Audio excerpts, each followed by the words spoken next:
This episode of the Buffalonian Podcast is brought to you by the CADSource Podcast Network, a podcast network built with and for entrepreneurs. We cover many genres, including sports, business, mental health, marketing, and entertainment. Feature the podcast shows such as Sports Bring People Together, Limitless, Saviors of the Metaverse, and The Athletic Mindset. Learn more at cadsource.com/podcast. Without further ado, let's get into the Buffalonian Podcast.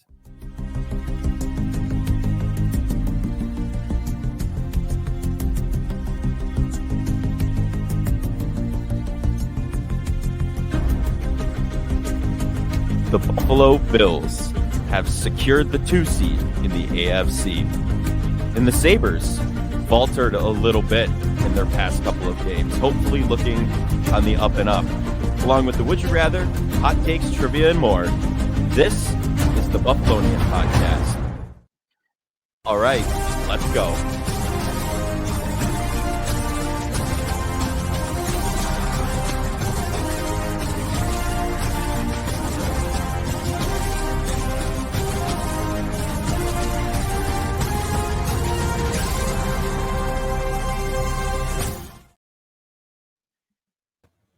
We are back with the Buffalonian Podcast.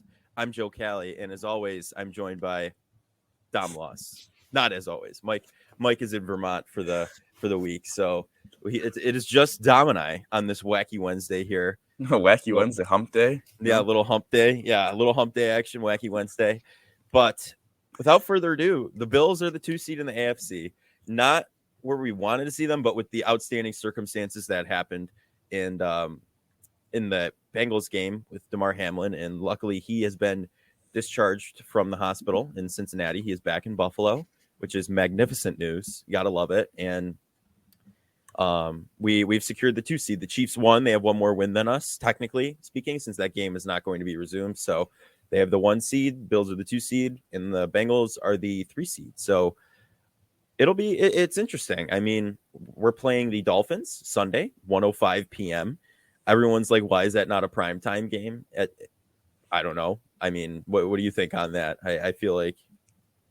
I think the 2 things going back to them being the 2 seed. I think everything played out, appropriately. The Chiefs play an extra game than you. Is it unfortunate that you beat the Chiefs and you finish the same amount of losses? Sure, but at the end of the day, they play an extra game. They deserve to have the 1 seed, but yeah, I mean, I got neutral sites still available. Obviously, they try to get a lot of.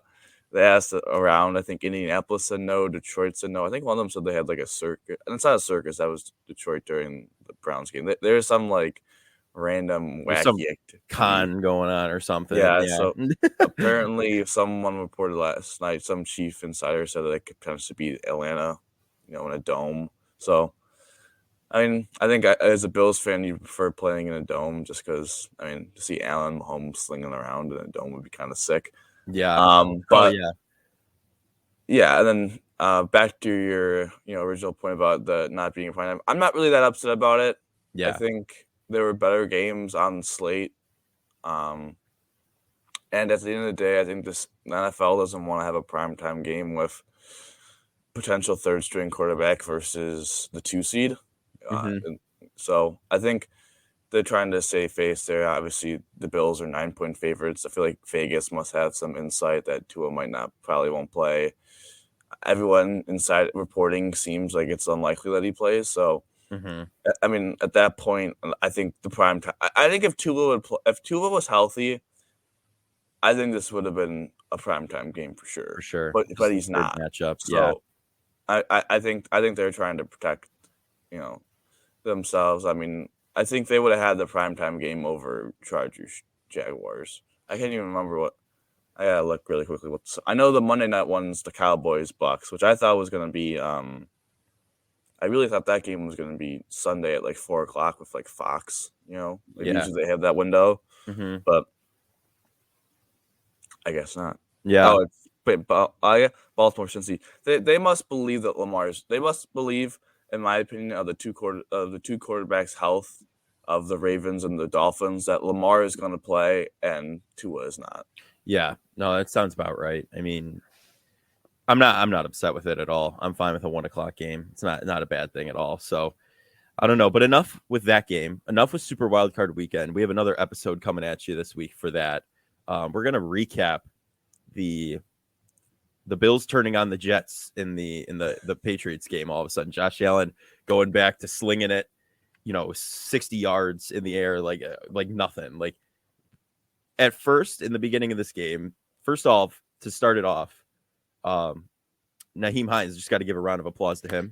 All right, A special teams player of the week. Yeah, I don't see how you couldn't give it to him. There were 4 kickoff returns going into the game, the whole entire season by every team. He had 2, so now there's 6, and he's got 2 of them, which is absolutely insane. So I mean, I doubt he makes an All-Pro team on a returner, but he definitely won himself some votes with that performance. Yeah, no, absolutely. And then just starting it off right away like that for DeMar Hamlin was absolutely insane. Josh Allen couldn't believe it.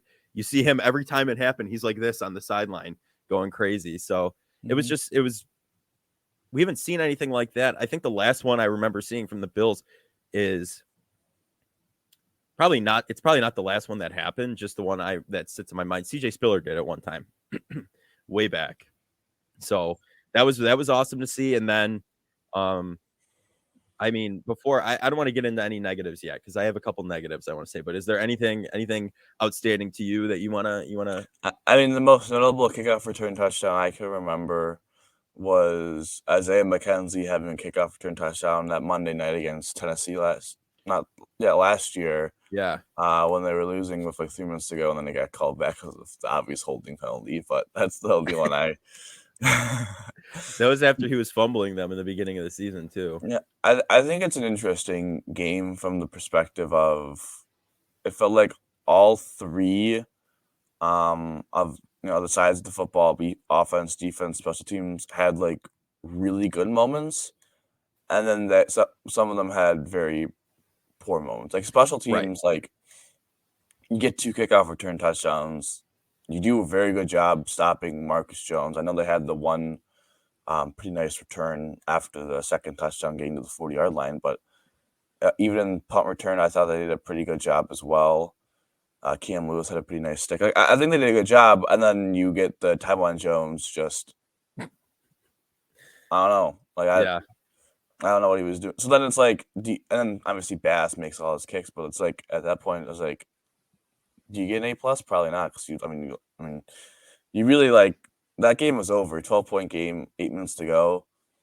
That game was over, and you just gave them pretty decent field position. Obviously, they didn't take advantage of it.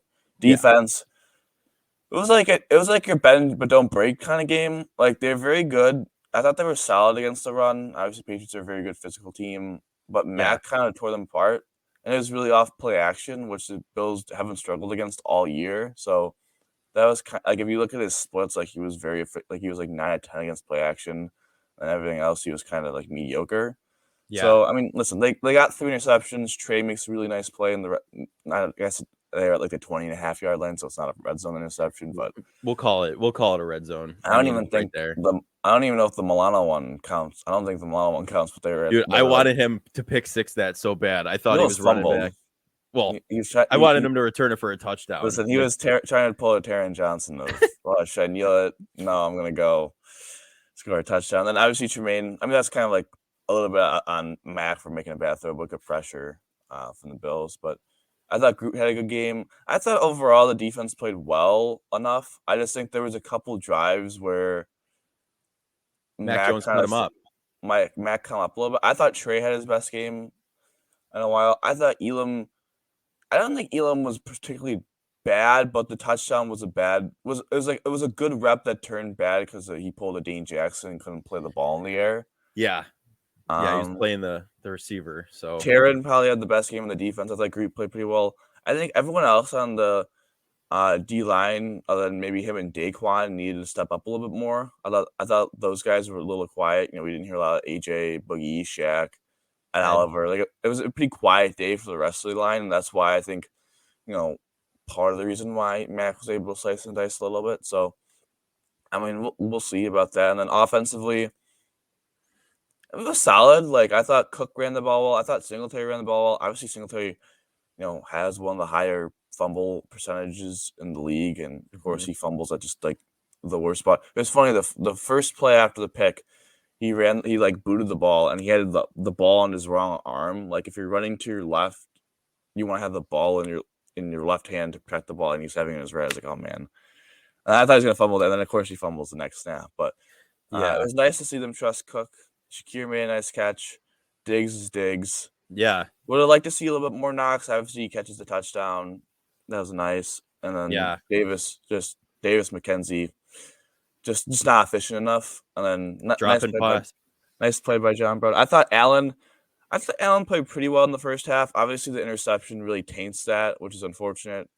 Should have just threw it away. I mean, I feel like if he had a half more second, he probably throws a touchdown to Gabe Davis. Mm-hmm. But he also had James Cook underneath where he may have been able to catch and run for the first down and wouldn't have scored. So maybe a little greedy there, but he was. Yeah. He was amazing in the second half. Like no, he was. He turned it on. Mm-hmm. It was unreal to watch. I mean, that's like Tony Romo. I haven't heard him go crazy over a call like that when Allen threw it to Diggs for that touchdown. Like I've not heard that. 62 yards in the air. Yeah, absolutely unreal. So that elbow injury seems to be doing all right at this point. So I don't know. One thing that really stood out to me was I had to grab a slice of Swiss cheese at one point because that's what our offensive line was. I mean, there was pressure getting to Allen that entire game, and that's just kind of, I would say a bro moment, because it's like you're thinking about it. You have a quarterback who, can run. He's mobile. He'll scramble out of the pocket, roll out, and make a play. But at the same time, he's only got a couple seconds in the pocket, So it's like it's just tough. I feel like. Yeah, it's interesting from the perspective of it feels like the offensive line has started to get the ground game going, especially with the running backs. The first half of the year, they were 29th in EPA per play when running plays from the running backs, and then the second half of the year they're 12th. So I mean, to go from actually probably a bad rushing offense if you're running backs to now, it's slightly above average, I think is a huge win, and it's a credit to Ken. I mean, Ken Dorsey gets a lot of criticism, but credit to him and Aaron Cromer to figure that out. But at the same time, it's definitely just going to be one of those playoffs where, I mean, you just can't trust the offensive line and pass pro. No. And, other than really Dion, I mean, Mitch is all right, but like the other three spots, Spencer Brown are below average. So it's definitely a concern going in, especially when, we talk about this in the NFL, like most teams have a stud. Like, I mean, I guess the Bears don't. Like, we played them. They don't have a stud. But, like, the offense have Christian Wilkins. Zach Zeeler's a good player. I don't know if Bradley Chubb's going to play, but he's, I think he's overpaid solid. Jalen Phillips is a good player. Like, they have a good front. If we go to play Cincinnati, I guess, I don't know, I should say again, because technically it didn't count. But, Hendrickson's a good player. DJ Reader's a good player in the middle. The Chiefs have Chris Jones. Right. NFC, you're probably going to have to play a team. The Eagles had 4 players with 10 sacks. The Niners with Nick Bosa.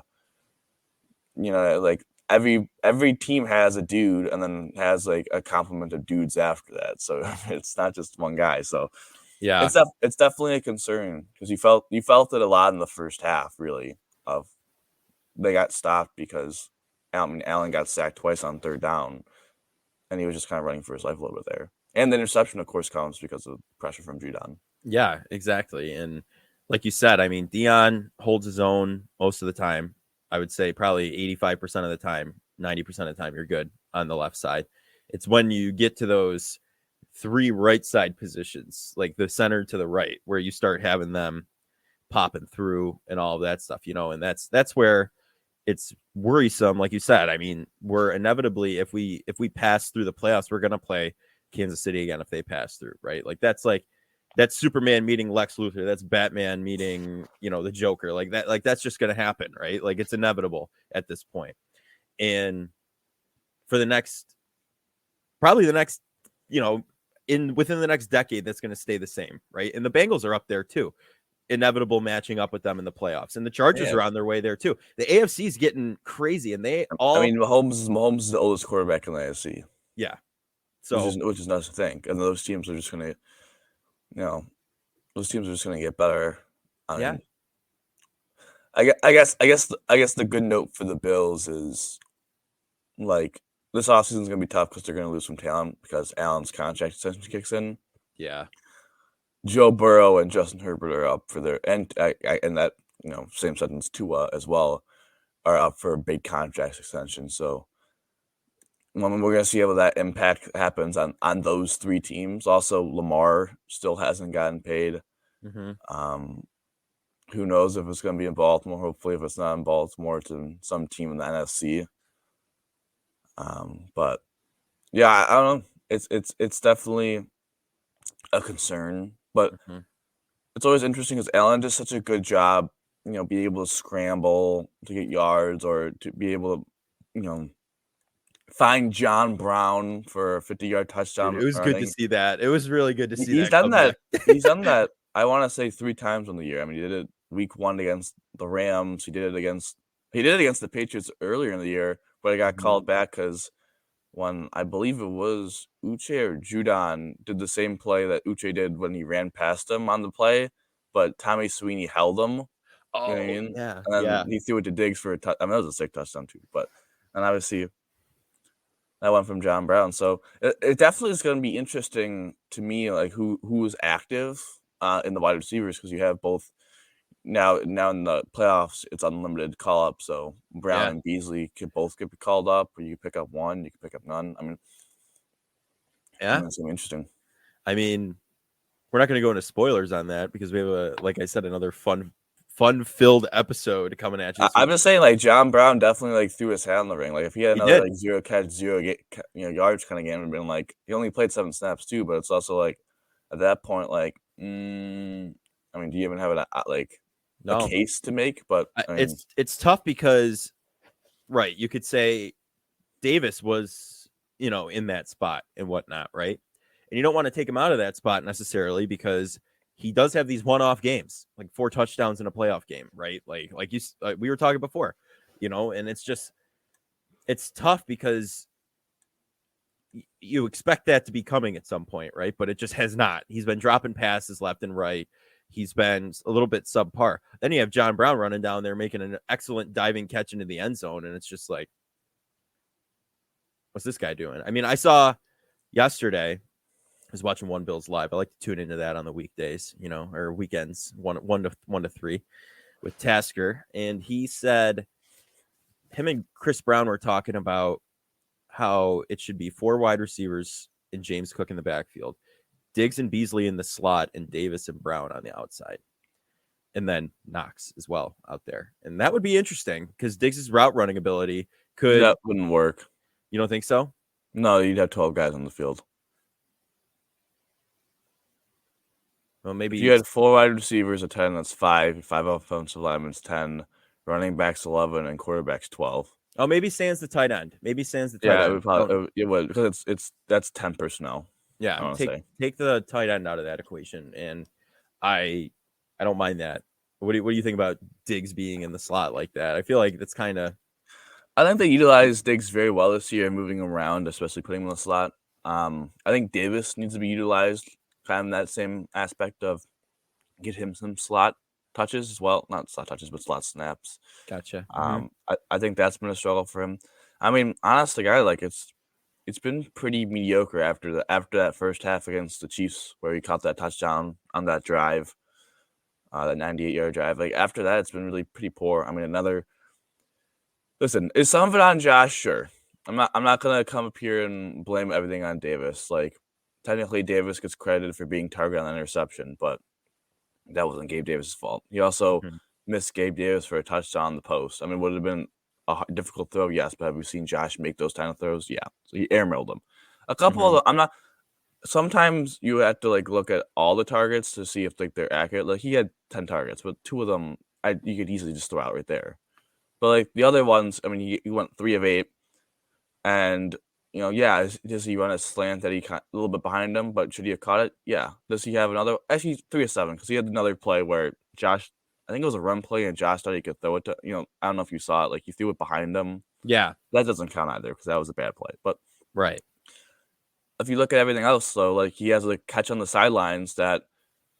His first it's not like in Chicago where his first foot was just completely out of bounds. Like his first foot was in bounds and he doesn't have It doesn't drag the second foot.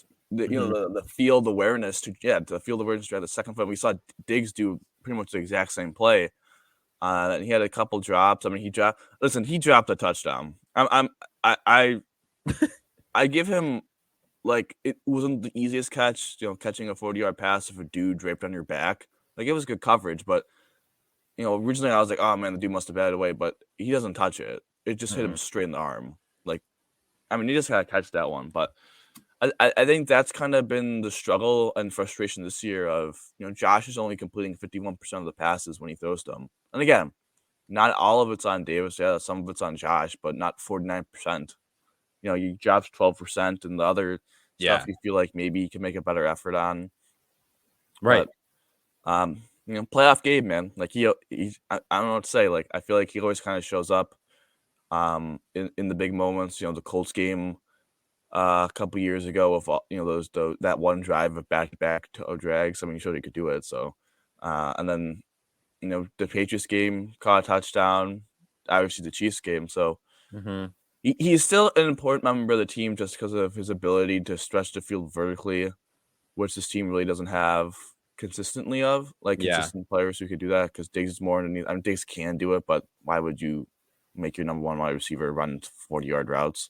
Yeah, especially when he can route run the way he can. And he's the best run blocking wide receiver on the squad. So it's why people always wonder why he gets more snaps than Diggs. That's why. It's because when they do, like, the heavy personnel, he's out there as the run blocking wide receiver. So yeah, you got a point there. I didn't even realize that until you just said that. So I don't know, but do we want to? I think we head into some Sabres talk now. Unless you want to grab anything else before we do our second episode. Well, I'll say this: Josh ended up with 35 touchdowns, 14 interceptions. I think that's a pretty good. That's 2.5 picks, 2.5 touchdowns to picks. I know he played 16 games, so it's kind of interesting to see how his stats line with 2020 a little bit, but ended up the rating 96.6, pretty good. I think that was like 9th in the league, 10th in the league. Yeah. And ratings always, like, unfavorable to dudes that, like, are complete gunslingers like Josh is and not the most accurate quarterback. So all in all, I think it was a good season. I think it was better than 21. No, I think so too. At this point, going into the playoffs, weren't we? What was our record? I'm trying to think. 11-6. Yeah.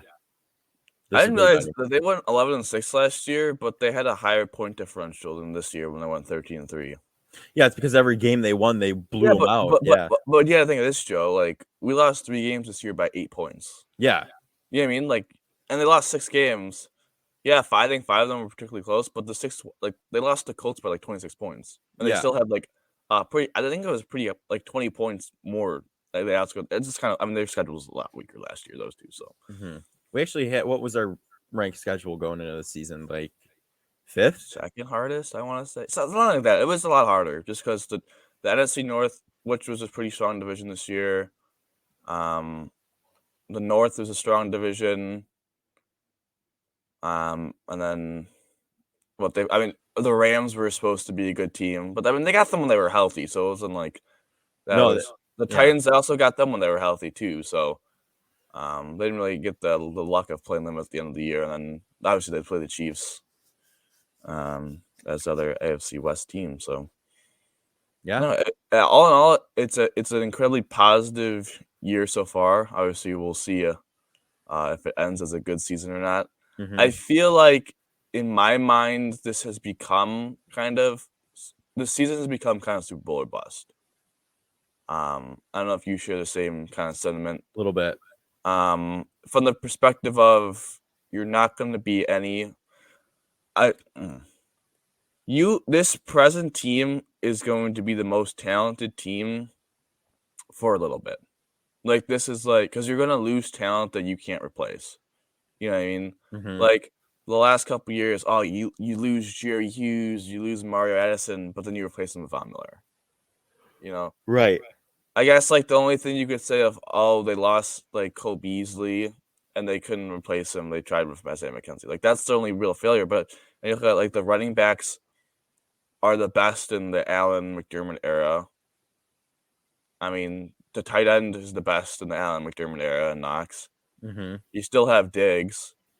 The offensive line is just mediocre, but it's never been that good in the McDermott era. And this is not their best defense. I'll say this: this is not the best Not at defense all. in the McDermott era, but it's still. I mean, I think Tremaine's playing at his highest level. Mm-hmm. Still a dominant defense either way. I think you can make the case that Groot, even without Vaughn, is the best, played like the best edge rusher in the McDermott Allen era. No offense to Jerry Hughes, he was great, but he was also older. He was there for a lot. He's been there. Jerry for a long Hughes is time. always underrated because he was very good against the run, even for his size, and he created a lot of pressure, but he just couldn't. He couldn't finish, unfortunately. But yeah, this might be. I mean, there's certain aspects of this team that are the best in the McDermott era, and there's aspects of the team that will not stay the case next year. Like Tremaine, I mean, Raekwon Smith gets a 5-year, $100 million contract extension from the Ravens. If I'm Tremaine Edmonds' agent, I'm smacking that down on the table. First thing we walk in and say, match it, or we're out. I mean, I think he's gone, fortunately. You think somewhere else will pay him that? Oh, yeah. Mm-hmm. I mean, he's I look at it from this perspective. He's 5 years in the league. He's only 24, 25 still. Yeah, if you give him a 5-year contract extension, he's going to be 30 by the end of it. Like you're buying his prime still. I think someone would pay him because he's played. I mean, he's a 2-time Pro Bowler, and I think this has been his best season. So, no, I would agree with that. I don't know. It'll be interesting to see how this shakes out, especially the end of the season and the off season. We can get back into our speculation pods, when we started last year in the off season. So, but I'm not ready for those yet, man. Come on, we got to get.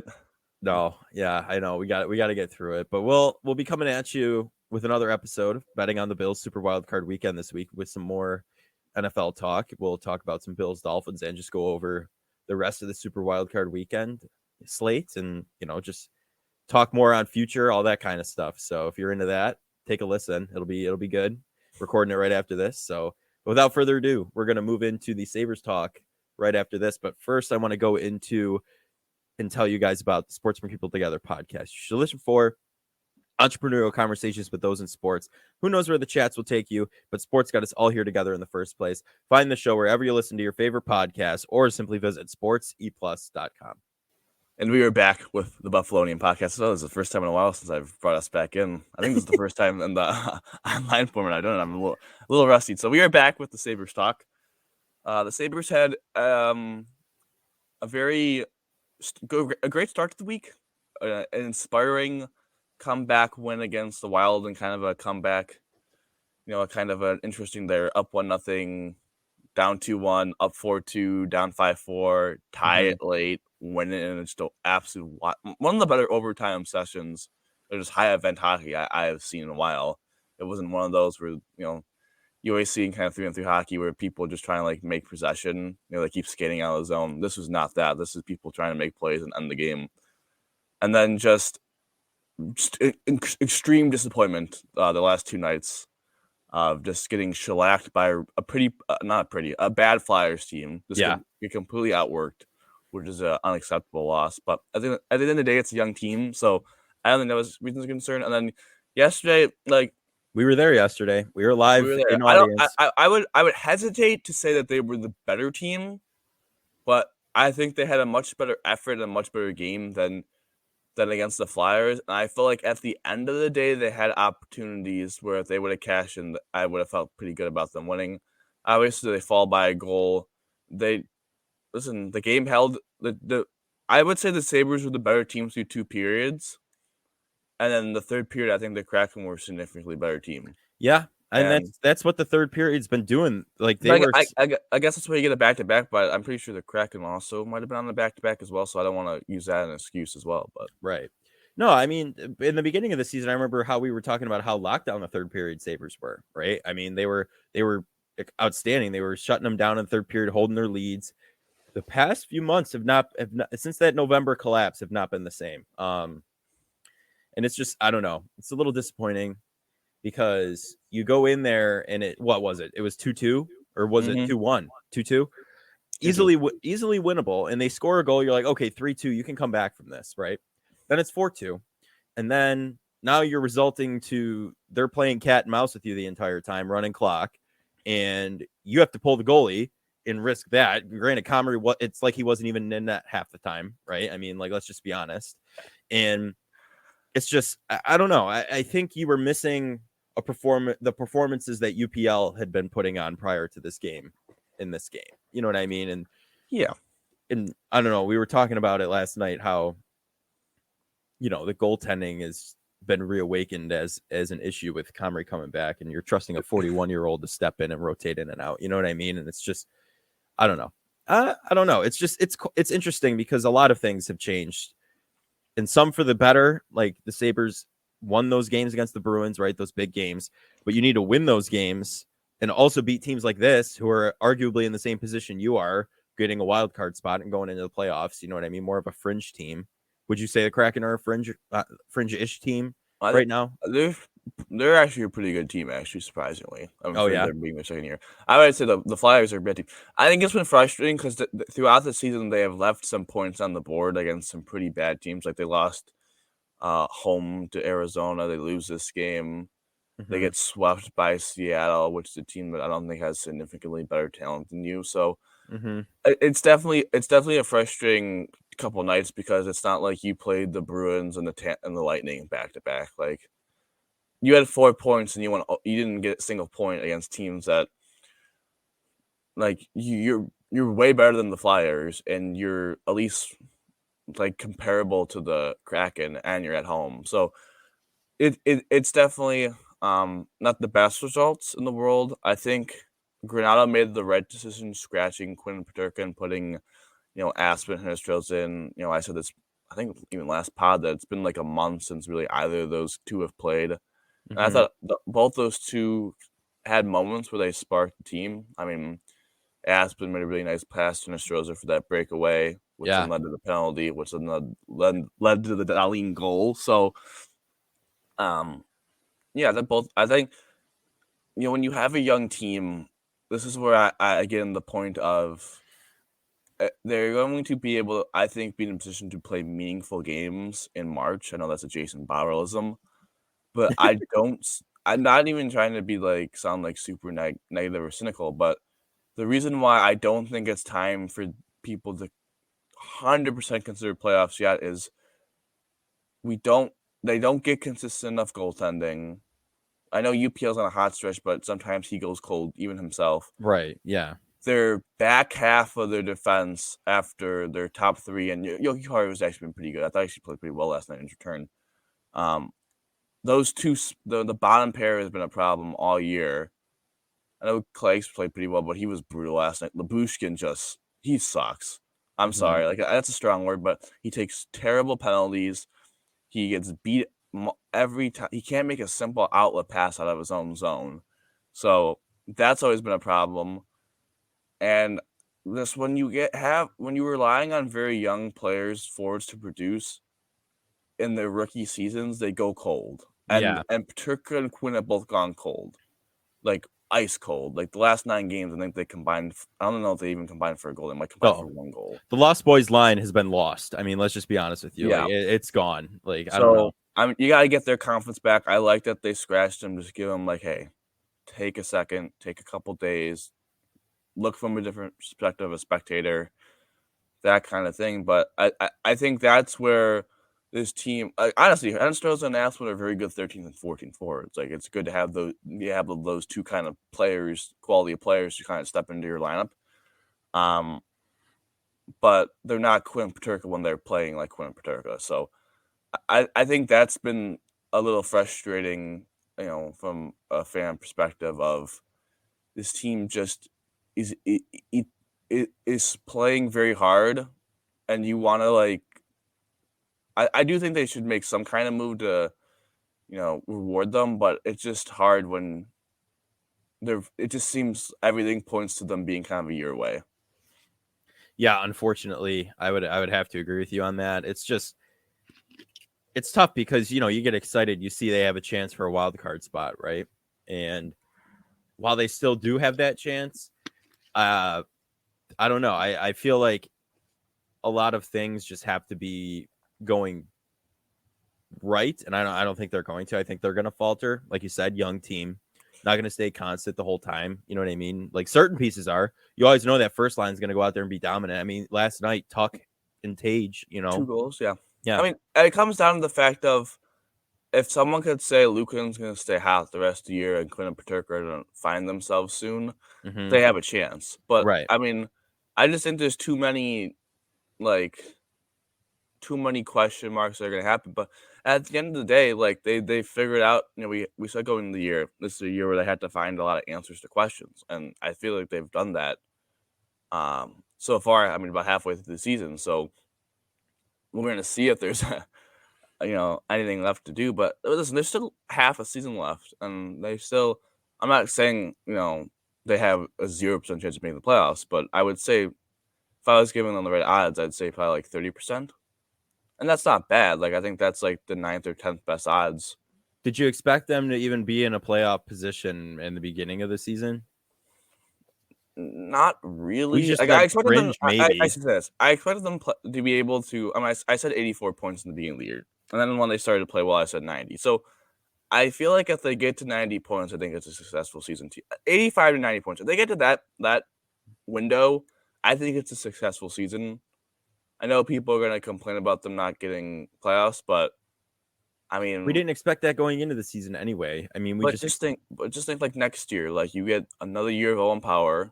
Who's an off season too for Owen Power of knowing what I have to do to get better at the NHL level. right with more than an 8-game sample size. More than an 8-game sample size. Quinn and Paterka get another year. Krebs gets another year. Cousins, Dahlin, even Tage, Tuck. I mean, I'm not gonna say Skinner because Skinner's already in his early 30s, so maybe another year won't another year on the body. But and hopefully, you get this goaltending situation figured out because I don't know really what the I think it's questionable what the short-term fix is of. I mean, it looks like they're going to roll with 3 goalies. So who are you going to send down now? I mean, they already sent down Fitzgerald for Yoki Haru. They're probably going to send down one of them, Hinostroza or Aspen. I would assume Hinostroza just because he's more expensive and he probably wouldn't get claimed. Yeah. But and then next year is also like short term. Like Anderson's probably gone, but are you okay rolling with UPL or Comrie, or do you have to add another guy? And long term, when does Levi, get his chance? So the goaltending position is just such a question mark for the Sabres. Yeah, just in general. It's really their own fault for going so cheap.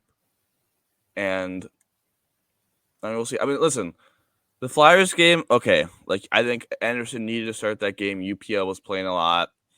Like, Anderson was not playing bad. I don't think he played particularly bad against the Flyers either. He just kind of got hung out to dry a little bit. A little bit, yeah. Comrie did not play well last night. But at the same time, it's like you're not going to play Anderson in the back-to-back, and UPL is sick. So, like, he was your only option.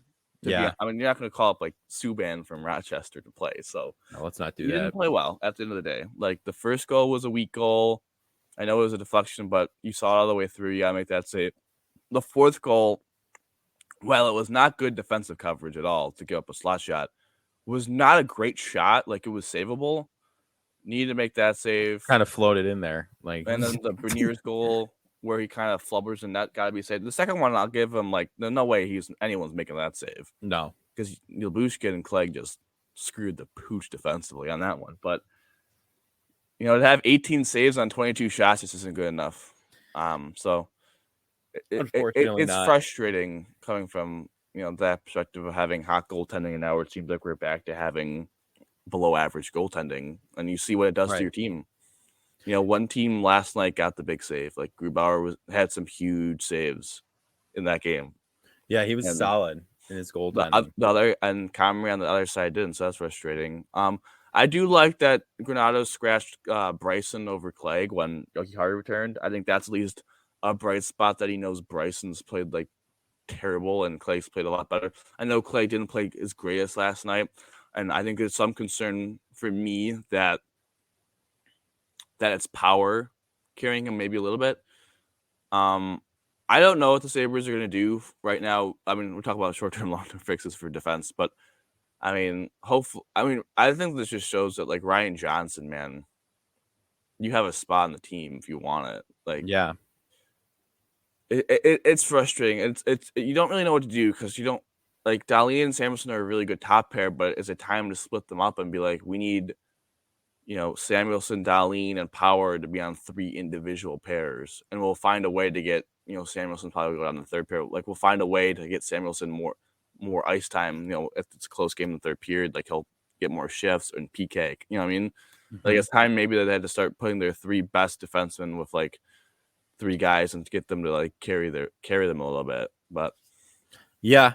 No, I would definitely agree with that. I mean, it'll be interesting to see how this all plays out because at the end of the day, like we always say, they're a young team. They're they're putting it together, trying to figure it all out.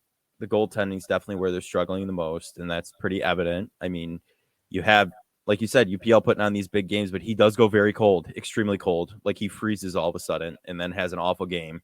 yeah, he had a couple So bad games. I mean, it's the reason why I think in the podcast in the beginning I made the point that he's not the guy. I think because he had yeah, like 3 straight games where he was. I think he had a couple games where he was like in like the low 80s for save percentage, which is terrible. So yeah. definitely I have call him a man made of glass because it's just injury prone. You know what I mean? Like it's just what I like to say. He saved his career. Yeah, sure, but he's got to show some more of it if he wants to really, yeah, you know, show bigger samples. Yeah, for sure. exactly. Yeah. So, It was also nice to see that they waived Casey Fitzgerald. mhm. From perspective also of again with the scratching of Bryson, like those seem to be like Granato's love interest in the bottom pair, and He's got a few of those. for them both not to be playing anymore, I think at least shows some growth. I mean, like I don't even know like with Bryson Labushkin, like who is worse. I mean, they're both terrible. So, um, at the end of the day, like the difference doesn't make that big of a difference. But listen, there's definitely spots on this team where I think just they're going to have a lot of growing pains, but I find it to be that they have a core in place, and there are certain positions that they have to address. Like they don't have. There's just certain positions that address. I don't think they had to make. They had to make maybe one more big move. They had to make one more core. I just put it. They have to add one more core addition to their core. That's not outside of the organization. Like not going to be your draft pick this year. Not going to be not going to be anyone in the organization. Is going to be some guy playing on with a different sweater right now. Right. Yeah. No, I 100% agree with that. I just think, like you said, you're gonna use your Botterillism. You're gonna mention, playing tough in March. You want to play competitively in March, and I think they did last year. That was one of the big standouts at the end of last Well, season. they played competitively in March, but they were also Not like not in contention to be in the playoffs at no, all. So yeah. So you don't want to see that. You want to see them in contention, playing I want to competitively. see them be like 6 or 8 points out with every game mattering. You know what I mean? Yeah, and they go on an 8-game win streak to sneak into the wild card spot. You want to see that play Yeah. out. Yeah, I think we all would. That would be electric. Absolutely electric. I would love to see that happen. But Yes, sir. All right. So prediction time. So I believe you predicted them to go 3-0. That did not happen, and I predicted them to go 2-1. Michael predicted them to go 1-1-1. So I guess he was the closest in that perspective. yeah, Man, definitely tough winning the first game and then losing the last 2. But so the goal leader this week was Darlene with 3, and the point leader was also Darlene with 7. And so Mike had Skinner and Darlene, I had Tuck and Darlene, and you had Tuck and Skinner. So yep. So you guys hit 50% of the mark, and I hit nothing. Not bad predictions. I mean, Tuck did have 2 goals, so I feel like I was pretty close to hitting on that. But obviously, Darlene had a big 5-point night and then had a multi-point night again last night. So Yeah, I mean, I think I'm going to keep mine the same. I think there's a reawakening. I think Tuck goes crazy. Well, all right. So there's a lot of games in between now. In It's next interesting. time, They didn't play for like half a week, and now they're gonna play all these games. So definitely probably gonna see a little bit more Aspen and Hinostroza, I think, just from the perspective of there's gonna be a lot of guys subbing in or out, and I really need UPL back, but we'll see. So they play tomorrow against the Jets at home. Then they go to Nashville Saturday. Monday they're home against Florida.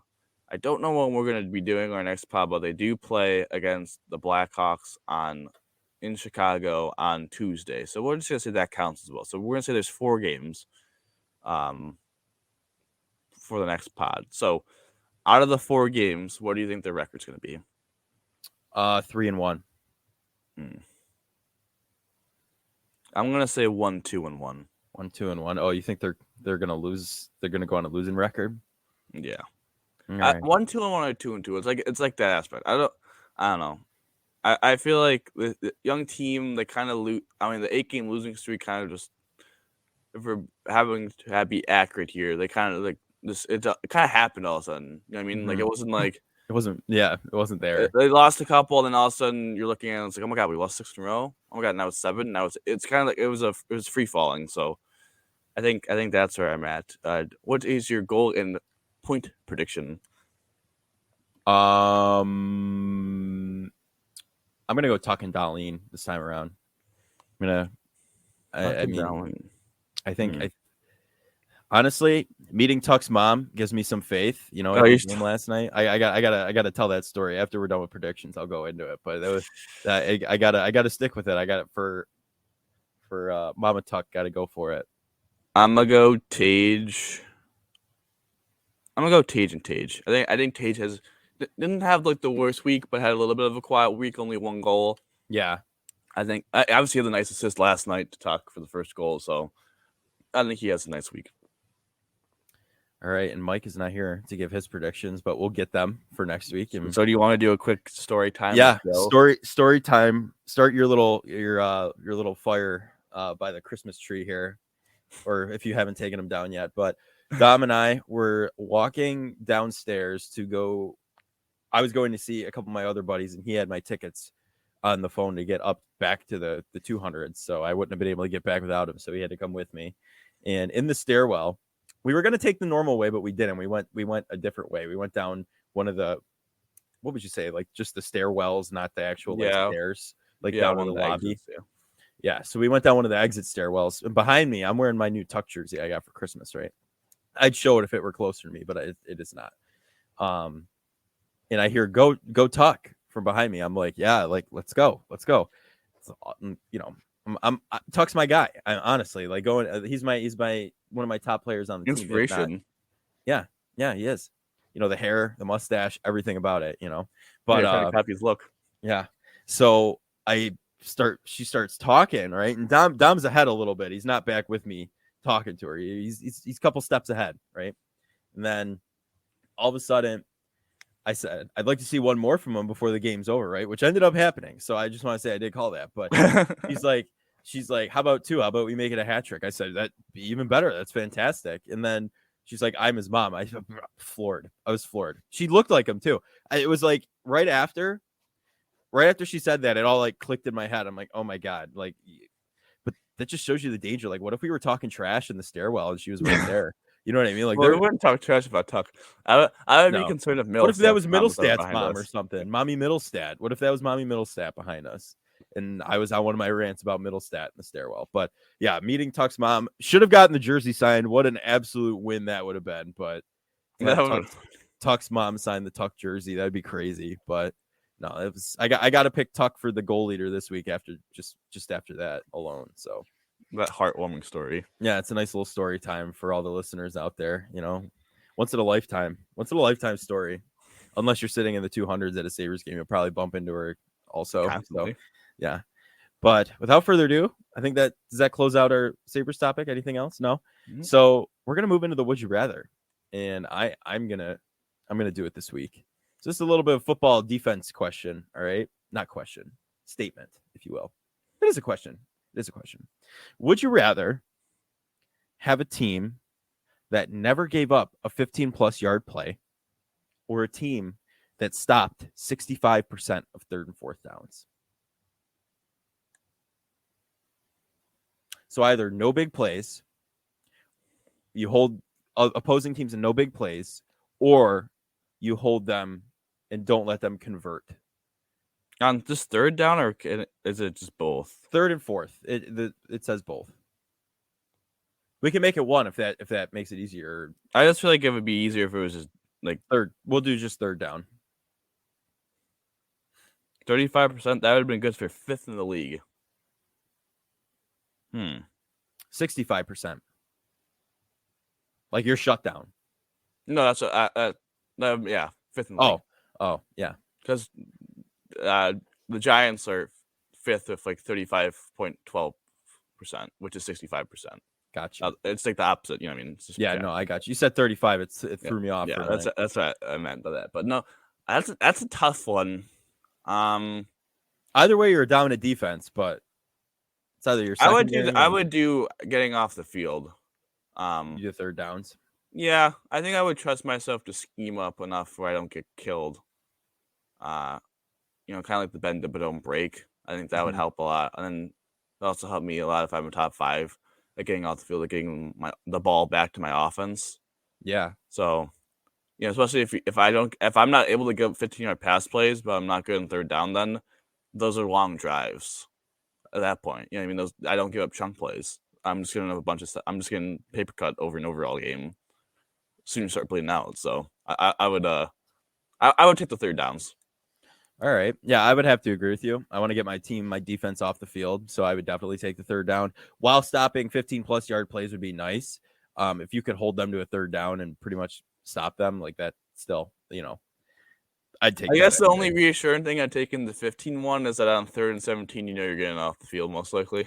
Yeah. You can't get a play over 15 yards. So, yeah, I saw that. I thought that was intriguing because just defensively, and you see some defenses that are kind of like that, like they're kind of one or the other. You know what I mean? They're shut down, but 3rd and short, 3rd and 2, they let them convert quite a bit. You know what I mean? So I'd rather get off the field. 100%. For reference, the Bills were 7th in the league on third down defensively. What percentage were they at? So pretty good. 3 out of 8. 5 out of 8. Yeah. There it stopped. Yeah. All right. So no Mike. So I'm on trivia duty again. Let me find my questions. I would probably be pulling. I'm definitely pulling a mic here. All right. Obviously, 3 questions: 1 Bills, 1 Sabres, 1 random. You ready? Hit me. I'm ready as I'll ever be. All right. The Bills. The Bills are meeting the Dolphins for the 5th time in the playoffs. When did they first meet? 19. Is it in the 70s? No, we're talking like all the way back, like AFL. No. I'll give you those 2 wins. It's not late back. It's not late back. First time they met in the playoffs was what season? I'll kind of 89. give you 89. No, you're really close though. What was it? So I don't know whether to say 1991 because that's technically when they met in January of 91, but it's the 1990. I would have given you if you said 1990, I would have given it you as well. 90 season. It's technically the 1990 season, so it was the first Super Bowl year. They played in the divisional round. The Bills were the 1 seed. The Dolphins were the 4 seed. It was snowing, and the Bills won 44-34. There you go for that one. Yeah, at least I was close. At least I was hovering in the ballpark. Hit me with the second one. Yeah, you're a year off. So I think you're like 1 foot in the ballpark. But the Sabres, Rasmus Dahlin had a 5-point game, career high for him. When was the last time a Sabres defenseman had 5 points in a game? 2003. No. I'll give you one more guess. Am I far off? Yeah. You're 10 plus years off. It's in the opposite direction. Which opposite is the question? Let's think. Like. Oh, I would assume back. Yeah. Further back. Sorry.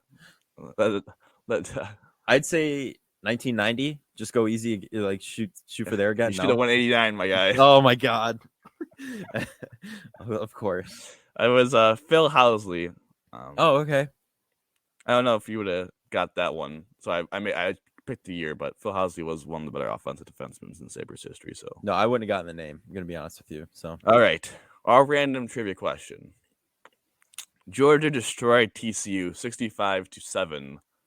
One of the worst games. I stopped watching. It was 38-7. I can't believe it's funny watching football highlights, and it was 24-7 with 2 minutes to go, and it's like it is 38-7 at halftime. Like it's just remarkable. It's just funny to me. So the random thing is Georgia won back-to-back national championships. Obviously, they won last year against Bama, this year against CCU. Who was the last team? I should, I'll say team. I was going to say college, but last team to win back-to-back national championships. I'll give you a hint. Mm-hmm. The college football playoff has been, they changed the format in 2014 was the first year. There have been no back-to-back champions in this format. So it was later than that. Okay. It's not when, though, right? It's what team? You could do, I'm probably going to, if you get the one right, I'm going to ask you the other one. But okay, so when 14 years ago? No, just do the team, and then just do like the university, and then we'll see if you can get the actual team right.